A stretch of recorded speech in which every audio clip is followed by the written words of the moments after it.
so much for tuning in here. We're going to be doing something a little different. I figured I wanted to actually share with you all my book collection. And maybe you can read some of the ones that I am actually actively reading right now, and the ones I come back to and enjoy, the ones that relax me and keep me in a nice peaceful train of thought. And books always have relaxed me, whether it was the smell of them. Really, that new book smell is something else, really. Or just the content within them. But we're gonna be looking a bit more nonfiction today. But yeah, just strap in. It's approximately 11:30 p.m. right now for me, so I'm just about to head off to bed. But I wanted to just recount here my favorites that I've got going right now. There's about I think there's about 5 of them here that I'm just gonna kind of go through and explain. But yeah, let's get right into it. The first one that I'm reading, and I'm gonna put them up on the screen for you all, since I can't see, is it's called A Theory of the Drone by Gregory Shamayo. And yeah, I actually had to read this book in college. It was a required book for class, and I'll be honest, I never really read any of the required books for the most part in college, but this is one of those books that I did in fact read and study quite a bit. My copy actually has a couple pages written on, notes taken out of, sticky notes inside. But yeah, this is one of those books that really raises a lot of what some Americans might consider radical, quote unquote, questions about our warfare ethics. It really dives deep into drone warfare, sovereignty, and what exactly are the limits of drone warfare implemented by the United States in Afghanistan. And it opens up with a very, very good passage of a drone team actually making a crucial error in a combat situation where they have just found a caravan of what they didn't know of civilians, but they thought they were terrorists, and they ended up actually killing these civilians. But yeah, it's a conversation between the pilot, the sensor operator, and I think an MI coordinator, mission intelligence coordinator. But yeah, basically it raises a lot of very serious questions, humanitarian ones. It really questions exactly what we're doing. But yeah, that one's a little darker. A nice dark start for tonight. So enjoy that. The rest of the video gets a lot better. Our next book is one of my all-time favorites, and by one of my all-time favorite people. This is Death by Black Hole and Other Cosmic Quandaries by Neil deGrasse Tyson. And this book is honestly incredible. Sometimes you read books that they're a little wordy. They're not very, there are a lot of words in them that don't mean very much, but he never misplaces a word in this. Every word has meaning. It's actually quite beautiful, everything that he goes for in this book. He just basically explains. it's honestly very hard to explain just how much he goes in depth with this book. But I highly recommend this book, and I highly recommend picking it up or any of his other books he has out there. I think one of them is it slipped my mind. I might be able to put it in the description, but I do highly recommend any Neil deGrasse Tyson. And I also recommend his Cosmos series on Netflix.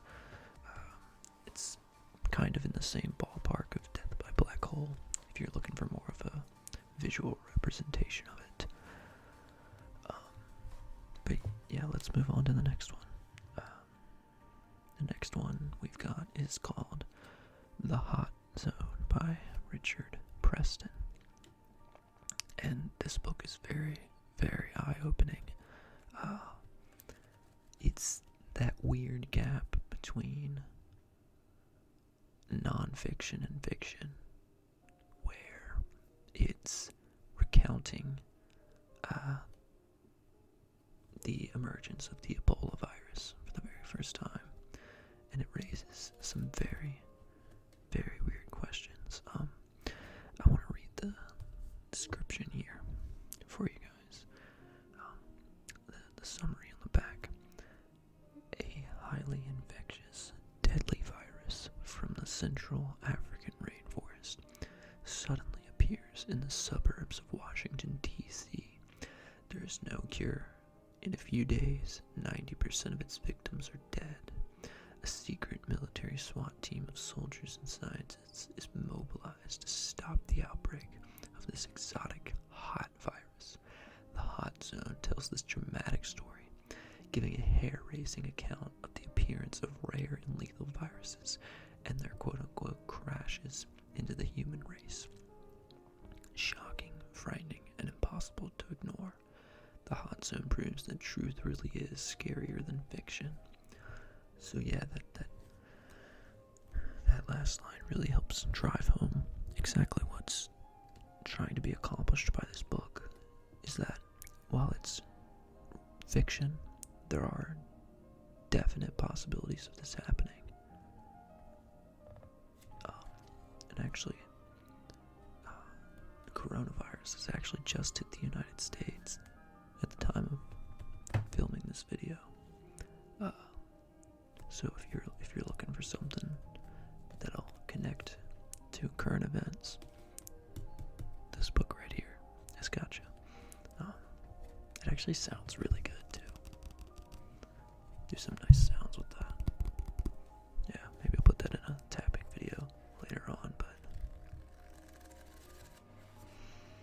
yeah, I picked this up at Barnes & Nobles for $9, so it's very cheap. Very, very cheap. Gonna go ahead and move on to another book here that I actually have not began reading, but I am going to very soon. It's on the same spectrum as Death by Black Hole. It's by Michio Kaku. It is called The Future of Humanity, Our Destiny in the Universe. Go ahead and read the back here. This was actually a gift, a Christmas gift for me. But let's go ahead and read the back for you. With irrepressible enthusiasm and a deep understanding of the cutting-edge research in the space travel, world-renowned physicist and futurist Dr. Michio Kaku presents a compelling vision of how humanity may develop a sustainable civilization in outer space. He reveals the development in robotics, nanotechnology, and biotechnology that may allow us to inhabit Mars and beyond. He discusses how new technologies such as nanoships, laser sails, and fusion rockets may make interstellar travel a possibility. Kaku then investigates some of the hottest topics in science today, including warp drive, wormholes, hyperspace, and the multiverse. Ultimately, he He shows us how humans may someday achieve a form of immortality by leaving our bodies entirely and laser porting to new havens in space. Yeah, that actually raises a very interesting topic called the Great Filter, where the Great Filter is basically an explanation for why there are no interstellar civilizations out there, and that is there's something that has limited them significantly from ever becoming interstellar. And you could think of like back in post Cold War or post World War II, the Cold War era, how we almost destroyed ourselves with nuclear weapons. That was a great filter event that could have prevented us from becoming an interstellar society. And I mean, we still aren't one right now, but so there are events that could happen in our very, very recent or a very distant future that could prevent us from becoming an interstellar organization. I'll be honest, my hope is small, but it's there. But it's definitely not something we're going to see in our lifetimes. Interstellar travel, I think it's a bit far off from us, but I think it's definitely achievable if we, become one society, one Earth. Yeah. But anyways, we're gonna go ahead and move on to my last book, and this is the one that I am actively reading as of right now. It is by Louis Menand, and it is called The Metaphysical Club, a story of ideas in America. And this book begins by taking kind of a narrative of a particular set of individuals living in America during the time of the Civil War. Right now, what it does is it kind of takes you through a story of, which starts with the Holmes family, who were a group of people who lived in around the 1860s, anywhere from the 1820s and 40s to about the 1880s. But these people, they were very intelligent, very highly educated, but they really questioned the Civil War and a lot of what exactly was being fought for. And I enjoy this topic quite a bit. Metaphysics, the study of knowing things, sort of. Yeah, this is one of those books that you can kind of just get a little lost into, and the delivery of its message is not, it's very subtle, it doesn't just point out, kind of like the future of humanity does, where it says interstellar space travel could happen at this point in time. Instead, here it's actually telling some history and sort of making an inference off of that history. But yeah, I really like this book. It's actually quite long. I think it's about 500 pages. Yeah, about 500 pages, but it's a pretty easy read. Yeah, but that's all I got tonight, guys. If you enjoyed, just drop a like on the video, or maybe even subscribe. I just wanted to share my books. I'm gonna put them in the description, and maybe I'll check the authors out and give them a purchase, give them a read. If you do, let me know what you think about these titles, and maybe we can converse. Yeah, that's all I got for tonight, guys.